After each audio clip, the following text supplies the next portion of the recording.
আসসালামু আলাইকুম। সকলের সুস্বাস্থ্য কামনা করছি। বরাবরের মতো আরেকটা ভিডিও নিয়ে চলে আসলাম। স্ক্রিনে যে ছবিটি দেখতে পাচ্ছেন, এটি হলো হৃৎপিণ্ড। চলুন আজকে জানব আমাদের হৃৎপিণ্ড কিভাবে কাজ করে। হৃৎপিণ্ড বলছি, এই যে আমি হচ্ছি তোমাদের হার্ট। আমি সারাদিন সারা রাত কাজ করছি শুধু তোমাকে বাঁচিয়ে রাখার জন্য। শরীর থেকে ক্লান্ত অক্সিজেনহীন রক্ত আসে আমার ডান পাশের উপরের কক্ষে, যেটার নাম ডান অ্যান্ট্রিয়াম।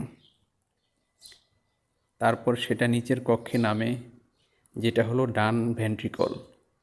এখান থেকে রক্ত চলে যায় ফুসফুসে অক্সিজেন নিতে। ফুসফুসে গিয়ে রক্ত পায় টাটকা অক্সিজেন। তারপর সেটা ফিরে আসে আমার বাম পাশের উপরের কক্ষে, বাম অ্যান্ট্রিয়াম।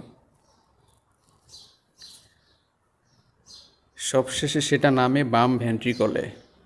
এখান থেকেই আমি সেটা পাঠিয়ে দেই পুরো শরীরে, যেন তোমার কোষগুলো ঠিকমতো কাজ করতে পারে। সুবহানাল্লাহ।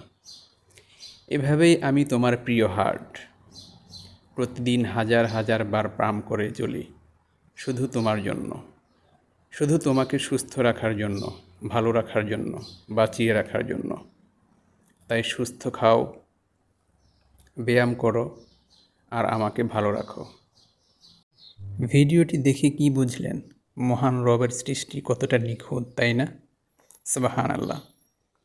তাই আমাদের উচিত প্রতিটা নিঃশ্বাসে মহান রবের শুকরিয়া আদায় করা। ভিডিওটি কেমন লেগেছে অবশ্যই আপনার মতামত প্রকাশ করবেন। ভালো লাগলে ভিডিওটি শেয়ার করতে পারেন এবং ইউটিউব থেকে দেখে থাকলে চ্যানেলটি সাবস্ক্রাইব করতে পারেন। ধন্যবাদ। ভালো থাকবেন। আসসালামু আলাইকুম।